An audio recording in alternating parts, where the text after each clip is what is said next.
Hello, IU East students and faculty. It is so nice to be with you today at the 2023 Celebration of Student Writing. My name is Kelly Blewett, and I'm the Writing Program Director here at IU East. I want to take a minute as we're kind of initiating our Facebook Live event to welcome folks who were in the press book, who are distance students who are now joining us for the hybrid portion of the event. And I just want to start off by just sharing a little bit about Celebration of Student Writing. So this Celebration is an event that happens across the country. You can go to many college campuses and they celebrate student writing. And I love that our campus here is kind of participating in something that is bigger than us. You know, we've been celebrating student writing here at IU East for 6 years. And every year it changes a little bit and gets a little bit bigger. This year, one of the things I'm really excited about is that we had more nominations by faculty for inclusion in the IU press book that we published on the occasion of this, and some of our press book authors are here, than we've ever had before. And we have 50 IU East students whose work is appearing in the press book. So I think that's just wonderful. In addition to the press book, which is online, we have some student showcases, and I really enjoyed hanging out with you nursing students this morning and learning a little bit about your research. I learned about pressure wounds, for example, something I never knew anything about. And now we're going to have a keynote, and then we'll have a second student showcase with students from 2 writing classes at IU East. And I just welcome you all to this space, and I'm excited for you to share with each other some of what you've been researching in your writing class. So I just love celebrating student writing, and I think you all really deserve it. And that's what brings us together, and that's a powerful thing. I want to say several thank yous, including to Dean Snyder, just for his ongoing support of this event and his support since the beginning, as well as Dean Clark from the School of Nursing, Mindful Explorations, Francis Yates, and the Library Fund. And I welcome KT Lowe, who's been doing some work in the lobby related to writing poetry, which is appropriate for today. And finally, also our diversity committee and our chief diversity officer, Yemi Mahoney, for her support of this event. And there's many people who helped bring this together. I want to thank the people who worked with me on the press book, including my co-editor, Christy Markham, who kept that project going from beginning to publication, as well as the members of the composition committee who proofread several student chapters and really trying to make sure that each chapter was ready for that public audience. And I also want to thank collaborators who brought students together here in person today, including Professor Carolyn Judd. And we've been working together for several years, and her colleague, Professor Tina Pugh, as well as Professor Rena Holcomb and Professor Laverne Nishihara, whose writing classes will participate in the second student showcase. And additionally, thanks to marketing and event planning, and to Kaylee Irvine for designing some of the beautiful pieces that are around us to celebrate this day.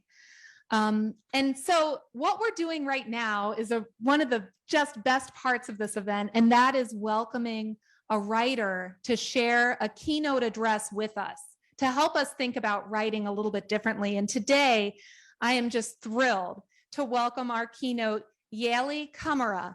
And I first met her online a few years ago, whenever she became the poet laureate of Cincinnati in the Mercantile Library. And I heard about this book that she had edited, What You Need to Know About Me, Young Writers on Their Experiences of Immigration. We're here celebrating young writers, and that is something that Yaeli knows how to do all too well. And that is the spirit of that book and the spirit of our event. So it just seems like a wonderful coming together.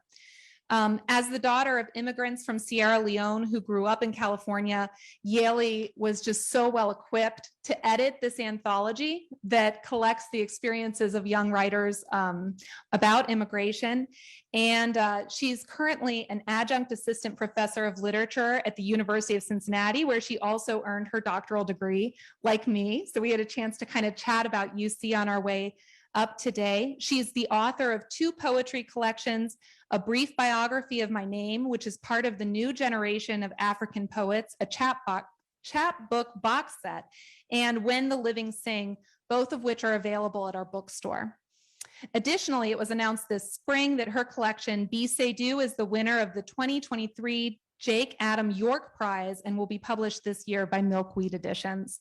So as you can imagine, as the Poet Laureate of Cincinnati and the Mercantile Library, April is a really busy month for Yaley. She's doing so many events, and I just feel completely thrilled and honored that she was able to take time out of that schedule to be with us today and to offer this keynote. So please join me in welcoming Yaley Soweta Camara.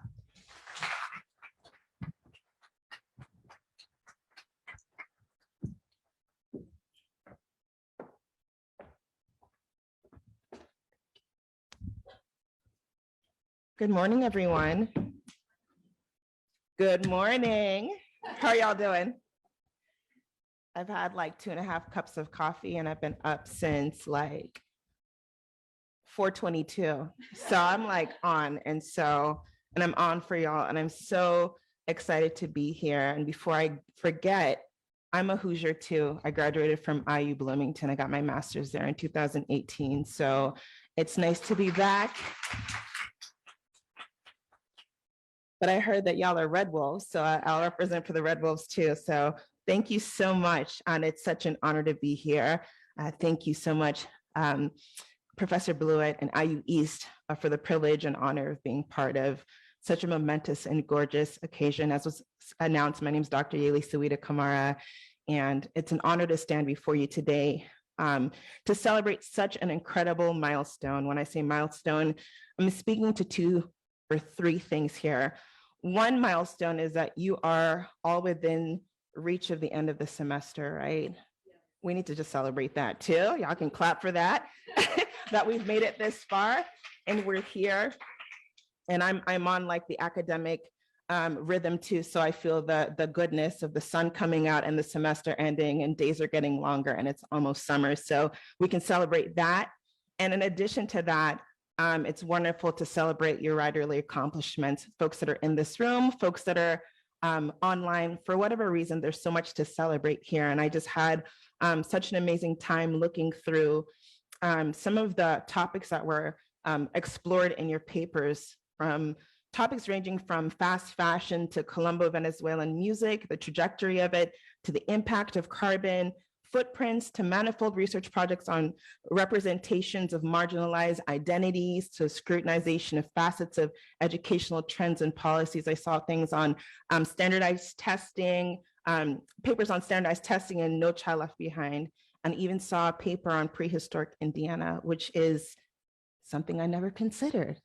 There is a prehistoric Indiana. So thank you for all your work. The works I've mentioned here represent only a small sampling of your labors. What is true and what should be and is being celebrated broadly is the hard work of writing, work that included attending to your personal and academic interests and involved taking time to brainstorm, research, draft again, draft some more, refine. And in the midst of all this, also, what marks writing is moments of epiphany, at times moment of defeat and starting over. Who has experience of starting over or drafting and refining? I know there's more people out there than are sharing. We'll get more comfortable as the morning wears on. But we also know that writing involves a lot of solitude. And so this can be a lonely process. And also trying to find the right words to convey the message that you're looking for. So I just wanted to give you praise for all of that. And I know that writing is a trying process that stretches us and is born out of patience and persistence. So we're here to celebrate you not giving up.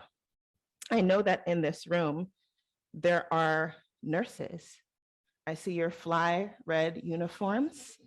And I had such a wonderful time talking with you all this morning. A lot of you, and hearing about your different projects. And I want to say that I am the grandchild of a nurse. My grandmother was a nurse in Sierra Leone, West Africa, and I'm the little sister of a nurse. My oldest sister is a nurse in California. And I was so hyped that I was like, I'm going to call her at 6:30 a.m. She's a nurse. She's probably up. And I just wanted to share some words from her. Fatmata Longstreth in California. I was like, what are the things to remember? She says, perseverance, focus, don't let anyone tell you that you're not going to make it and believe it. As hard as the tests are, keep going. Find your support unit. She said, support, strong support, find your people. And I think you all have found your people. I saw lots of beautiful kinship and camaraderie and support in the different groups. And I asked her, what's the most unexpected thing she has found in nursing? She's been a nurse for 28 years, 27 in detention nursing. She said the most surprising thing, and as she's driving through California and it's going from like indigo to like pink as the day wears on, she says, watching someone come back from the brink of death is something that has moved her in the field of nursing. And I talked to some people in this group and thinking about the privilege and the honor of getting to witness someone healing. And so she wanted to affirm that. And I asked her, are nurses funny? And she's like, yeah, we're funny. So when she walks into the space, they start playing that Bossy song by Khalees, because my sister's bossy. So nurses have a sense of humor. So I hope you all find your song that is your entrance song into the office. And yeah, so she also says that it feels like a calling. And so honor your calling. And so these are words from your big sis too now in California, who's been nursing for 27 years, and just keep going. And just, you know, from CNA to nursing, she's got a master's in nursing administration, but she is proud of you all and wanted me to send you love from California. So to get back to other parts of what I wanted to share today is thinking about everybody in this room, no matter what your background is, and whether your work is on display or not. One thing that is true is that you're all students of IU East. And given the history of the school and the student population, I can proudly say that your arrival in this room is already a great story, one that is predicated on courage. And courage, we know, is the ability to do something that frightens you. Going to college frightens you. How many of you are first generation college students in this room? Okay, quite a few. Quite a few. How many of you are from Indiana in this room? Okay, quite a few. Before I get too far in talking about courage, I want to tell you a little bit about myself. I'm a first generation Sierra Leonean American who was raised in Oakland, California during the 90s. And I want to say, while San Francisco Bay Area is known for being a really diverse place, and being like a bastion of like liberal ideology, it was not very easy being a first generation American with family from Africa there in the 90s. Thinking about the predominant images of Africa, a lot of it was around famine and warfare and disease and helplessness and violence. And so seeing all those images around me was a lot. And that also led to being bullied, because these are the images that young people saw around them with relation to Africa. And I also didn't see Africa represented in the classroom as well. And so I felt a great discomfort for most of my formative childhood and adolescent years. And it was hard to go through that. I think what helped me, what I know helped me, and what became instrumental to changing my life was the ability to write. So how this all came to be was one night I was sitting at home during spring break of my junior year in high school, and I was channel surfing. Do people still channel surf? Is that a thing? Is that even a term that people use in 2023? By the silence, I guess not. But in 2001, 2002, I was channel surfing and flipping through channels, and I saw this video of a man with a cool hat on. So I just stopped and I was like, okay, like, what is this? And I didn't realize that I was watching a documentary on the first National Youth Poetry Slam. And I didn't know, everybody kind of knows what a poetry slam is, it's performance poetry in a competition. And I'd never seen that type of poetry before. And I'd never seen young people creating their own poems before. And maybe that seems pretty normal to folks in this room, but before, when I was learning poetry, it was only learning and memorizing the poems of others and not thinking that I had anything to add to this canon or thinking I could be part of this canon. So it was amazing for me to see young people that could address their lives, their joys, their breakthroughs, their struggles and dreams for equity and justice on a page and on a stage. And I thought to myself, maybe I could give this a try. And I remember it changing something in me. And it was where I felt like I found my calling as a writer. My parents kind of had the American dream. They're like, you know, we came to America, you become a doctor. And then I failed chemistry. And they're like, well, you like reading and literature. And I was like, I do. So do law. I wasn't interested in law. And so the joke I tell them now is I became a doctor of poetry. So we split the difference. And that's just how it shook out. But this was the first time that I began to feel as though there's something that I was good at. And it happened to be writing. And part of my experience with writing is not just what you write yourself, but who it brings you into conversation with. So I was meeting people from all over the country, folks from the borderlands. I was meeting folks from different parts of the Midwest. Ann Arbor, Michigan was the first place I went to, and Chicago is another place I went to with writing and with the poetry slam. And it was really exciting to interchange and be around people from different places. And also I was the first in my high school to sort of do this sort of thing. And so it was kind of scary, but I did it anyways. And I gave myself a chance, and that changed the course of my life. And it was also really, really gratifying to be in a room full of adults that were listening and not talking. And that, even as an adult now, feels good when adults are quiet. And so that was amazing to see that and to have it happen over and over again. But quiet adults is another story for another day. I'll come back next year and talk about that. But I want to tell you too about my college experience. So I went to a college that I feel as though very closely resembles IU East. In fact, I feel as though it's a sister university to IU East. I went to University of California, Riverside for undergrad. Are you UCR? Where are you from? I love it. Yorba Linda. That's coast, right? Coast-ish. Yeah, we love it. Yorba Linda. Excellent. So got some California pride in here. And my school it was 60 miles east of LA. So it was in the desert, if you can imagine deserts and cacti and mountains and red dirt. That's where I went to school. And a lot of people, when they think about UCs and the University of California system, they think about UCLA and they think about UC Berkeley. And those are the schools you hear about predominantly, but not some of these other schools. And my school was one of them.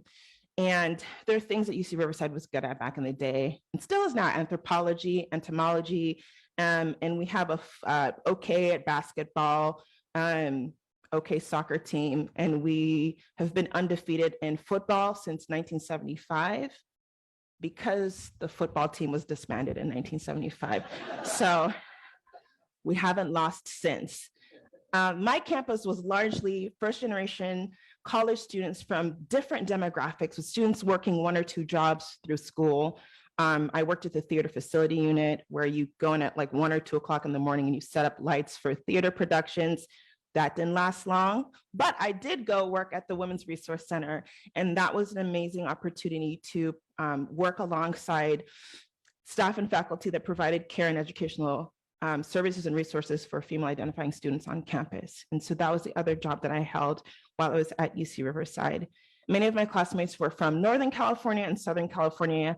A lot of them were from Southern California and would commute daily, or they'd go home during the week. And so the campus demographic kind of resembled this.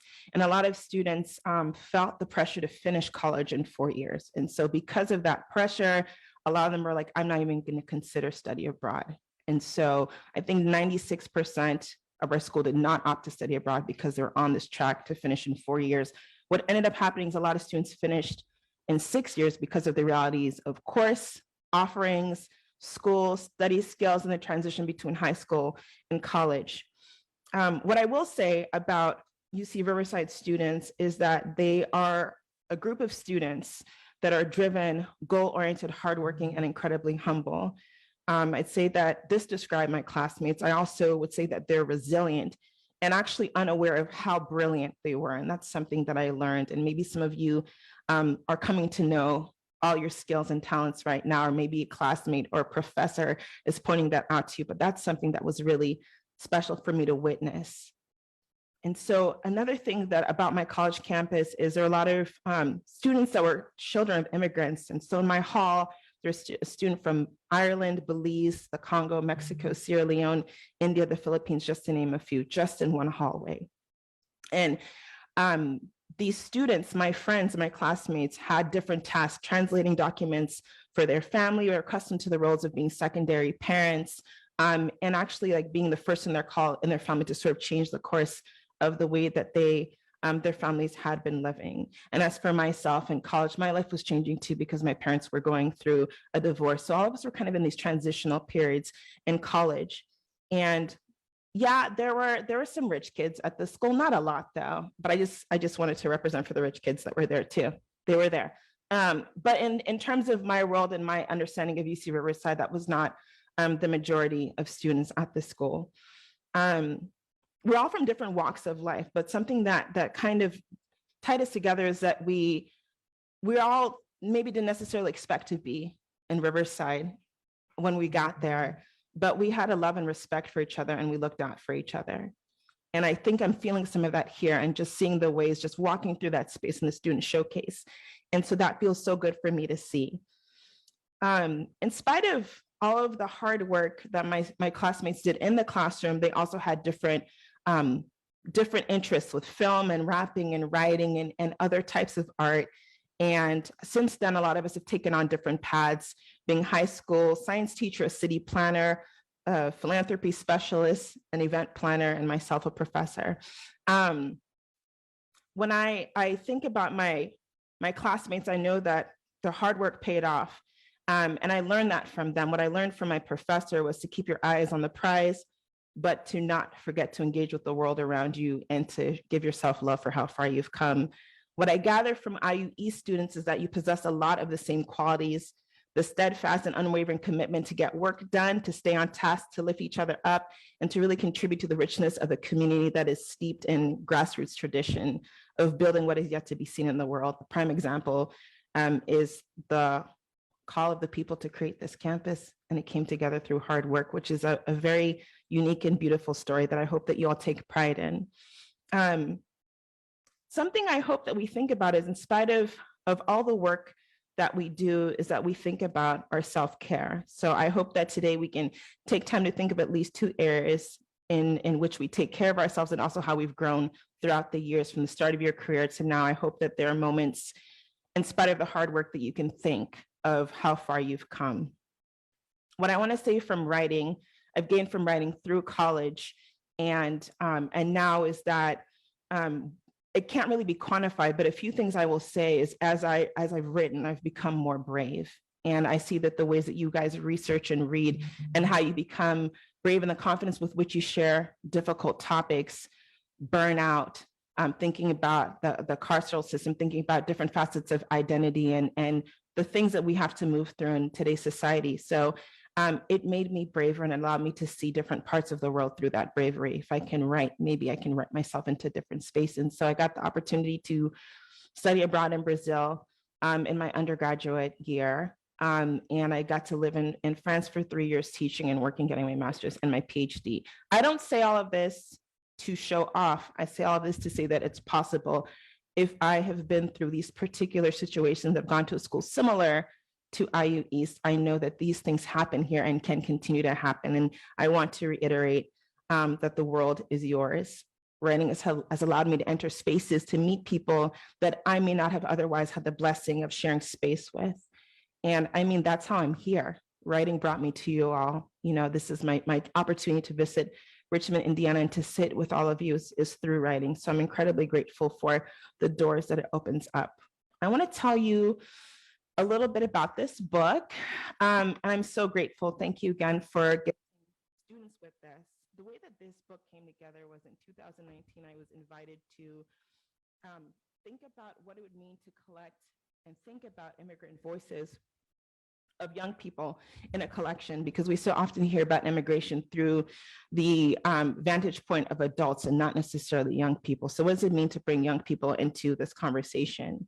And so myself and a small team of readers in San Francisco, this is when I moved to Cincinnati, started sending emails back and forth across, and we're like, well, we'll see who wants to contribute. We put out a call. We tried to make our flyers look appealing.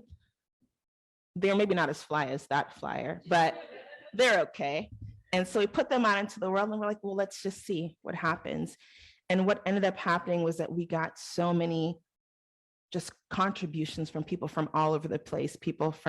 We got classes of new Americans, so recently immigrated students from all over the world, a class in Minneapolis.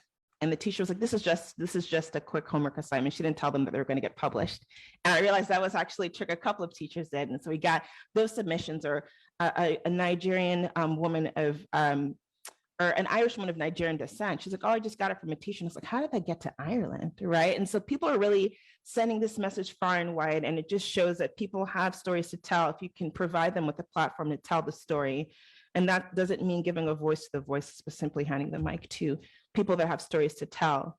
And these students contributed poetry, nonfiction, and visual arts, and students were from 84 countries. And the book's about 500 pages. And these students were from Australia, Bangladesh, China, France, Senegal, Sierra Leone, Italy, Jamaica, Mexico, Somalia, folks that immigrated to America, Vietnam, and beyond. And so I wanted to read you just a poem or two from this collection. And while it might not seem apparent, the ties you have with these students at first, what I think is important to mention is that being in this room means you've been through some sort of set of challenges to get through high school, to get to college, tests, applications, things that felt kind of outside of your understanding, and you still found a way to make it happen. And so similar to these students, there's a whole bunch of brilliance and challenges and perseverance. And so I wanted to shout you out and show that while these students might be a world away, I think you all share the same heart and vision. And so I'm going to read a poem by a student that goes by Chen. Chen was born in China and currently resides in Italy. And so there's a center in Italy, a nonprofit that works with young immigrants. And so if you can imagine, their work has gone through different languages. At one point it was in Italian, and now it's in English. And the book is called What You Need to Know About Me. And so oftentimes we know in this world, people make assumptions about who we are and don't ask us who we are. And so this book is an opportunity to share who you are. And so what Chen writes in their poem, What I Am, What I Am Not, is, what I am my grandmother's house in China where there are my rabbits. I am my yellow t-shirt. I am Solo Gang, a Chinese dish. I am my telephone, my mangas, my music. I am the desire to be happy when I grow up. I am the motto, don't bow your head or your crown will fall. What I am not. They say Chinese people are good at drawing, but I'm not good at drawing. But still, everybody asks me to draw all the time. And when I say no, they get offended. So that's a poem from a student who's sharing what the world needs to know about them. And I'm gonna read a couple of others. How are y'all doing? Good? Okay, y'all can make church sounds and stomp and whatever you need to. I vibe with that, so make the sounds you need to. But again, I'm happy to be here. And if anything resonates with you, you can snap too. So here's another poem. This is from Hamed. What I Am, What I Am Not. He's also from the same center in Italy, and he's from Pakistan. I am my house in Pakistan. It is a very tall house. I am my gray pants that I bought a few months ago. I don't wear them as often as I don't want to make them dirty. I am kebab pizza. I am the word hurrah. I like it and I say it when I am happy. I am the game of soccer that I play with my brother at the oratory. I am not a bad person. I am not a person who should be made fun of. I am not a person whose country of origin should be made fun of. I don't want that. I'm a good person. And that's another poem. And again, the ties may not be really apparent, but even thinking about the shape of this country, there are probably assumptions people make about Hoosiers and about folks from Indiana without knowing your interior, without knowing your dreams and your hopes. And so this book encourages dialogue. And so I hope that as you enter the world, in whatever your path and your profession is, that you share who you are and you share exactly where you come from, because the world needs to know what's happening in Indiana. It certainly made my life better to move here. It probably saved my life to move to Indiana. So there's a lot of good things here. So don't ever cower and not share where you're from. A last piece I want to read from this collection is from, let's see, May, who was born in China. What I am the sea, which I love so much because it makes me forget about bad things. I am my colored sweatshirt. I am the pizza margarita that my mother makes. Okay, Italy. I'm a fun person who tries to make people happy. I am a future doctor who will help people. I am a good friend. What I am not. When I was in elementary school, my teachers thought I didn't study because I used to get bad marks, but that wasn't true. I studied, I just didn't know the language. I only needed someone to help me. Again, this book is in dialogue with the stories and journeys so many young people possess. Of these young people, so many of these young people possess an incredible sense of self-awareness, agility, and strength in the face of all manner of diversity. Like you, they continue to defy odds. They do it with grace, style, precision, and we look on with admiration, in awe, and hope that you don't stop sharing your stories, and that you always show up as the light in the room, because you are from Richmond to Riverside to Australia to Bangladesh to China to France to Ghana to Iraq to Italy to Jamaica to Mexico to Somalia to the US to Vietnam. These stories of overcoming, of healing, of pushing beyond doubt keep the lights on. And I want y'all to remember that. Each of you, I believe, has questioned, does all of this matter? Does my time in college mean something? I want to tell you that it does for a number of reasons. Your thoughts and work in college put to shame the notion that our world is broken beyond repair. Your time here also writes your name and rightful place in the lineage of people who so generously gave to make the world a better place. Your presence here gives the ability to others to endeavor to do the same. Your time here is life affirming. Whether you know it or not, there are probably a handful of young people and adults dreaming of college because you are here. Your presence is fresh air. It is respiration. It is tomorrow. I'm so inspired by the work of this generation. I thought I was part of this generation, but I'm older. Y'all don't know what channel surfing is, so we're not the same generation. But this generation, your generation inspires me, because I think your generation truly wants everyone to have a seat at the table, and you all work tirelessly for the freedom of all. I find you all to be fierce and loving and bold. And it's really a pleasure and an honor to be teaching college students in this year and this time.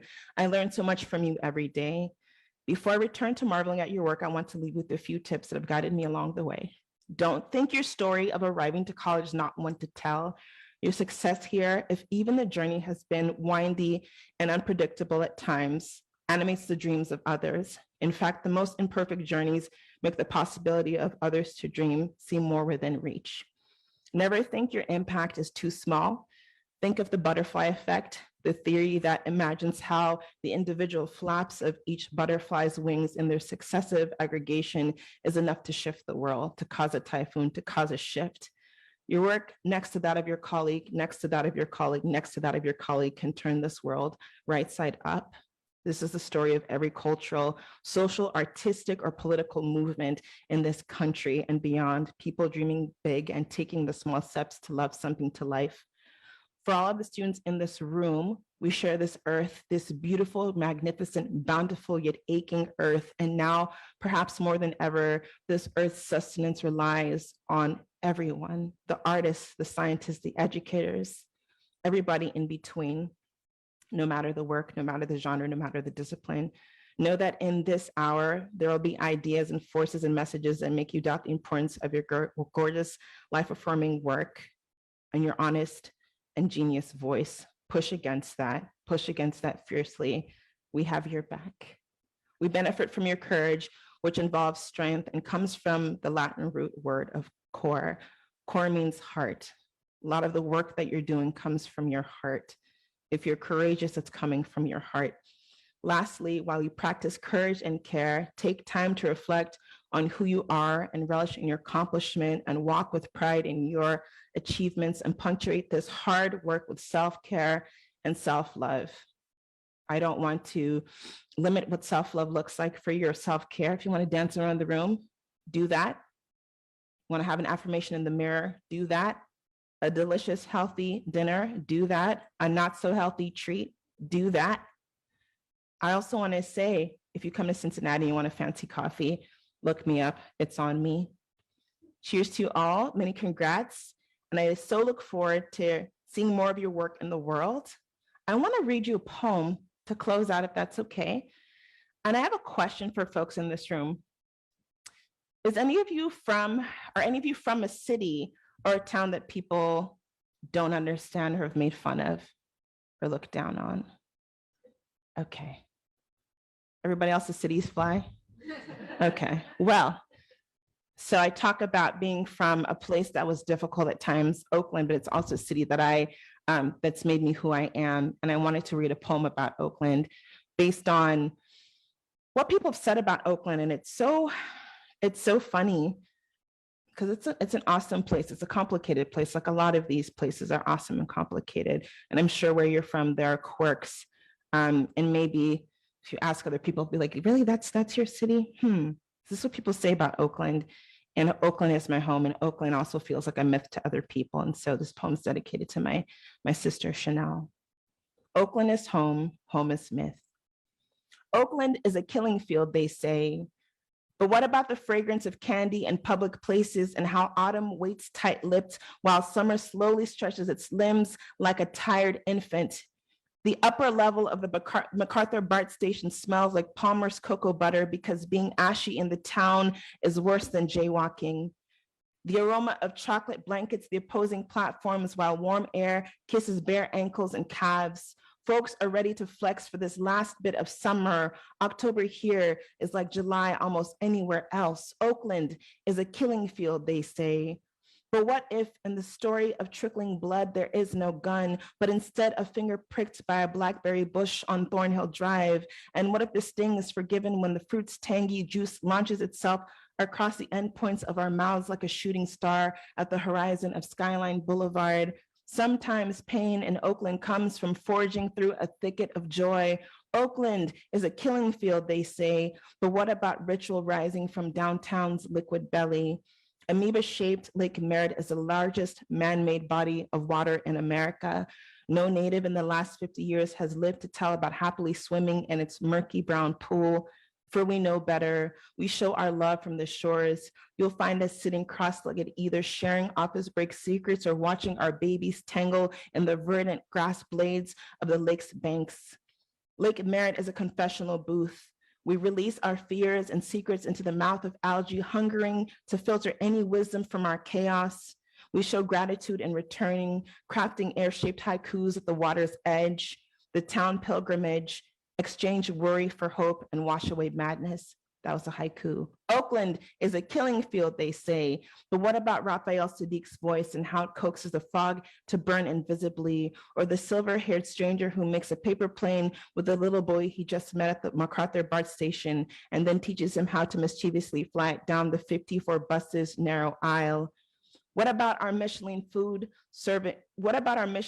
rating surveys? The way we walk slowly past Mexican, Ethiopian, and Korean eateries just to make sure that the food is good enough for Mexican, Ethiopian, and Korean folks to eat there too. Oakland is a killing field, they say. Oakland is a killing field, maybe, they say. Most outsiders quietly confess to not knowing which is better, to approach the town with a fistful of flowers or a frame covered by a bulletproof vest. They fidget while we walk past, the keys to the town's front door jinkling in our pocket. Wise, sassy, fickle, and human, we are the buck-toothed city that made you wish you never wore braces. Land of dirty concrete and sunshine, land of the slain and the ever-rising, land of Tom Hanks That's our guy. And bullets, land of sideshows and market hall, land of chow mein and palm tree. It's true. Our contradiction is dizzying. We fall and get back up and tell you that we didn't mean to make our mistakes look like a dance. All that big booty attitude in those small Bay Area jeans. How many times have they told us that we are marred and marked by the failures with which we thirst to atone? Yes, we mourn, but let us celebrate too. We are warriors. Hello or goodbye. They extend reluctant salutations, and still we let them into our living room. Oakland, they call you riotous, though you're just a mouthful of pop rocks. To claim that your nightfall is endless is easy. If they knew how to read the darkness, they would have figured it out by now. The object that casts the biggest shadow is the one closest to the light. And to IU East, keep casting your light. Thank you.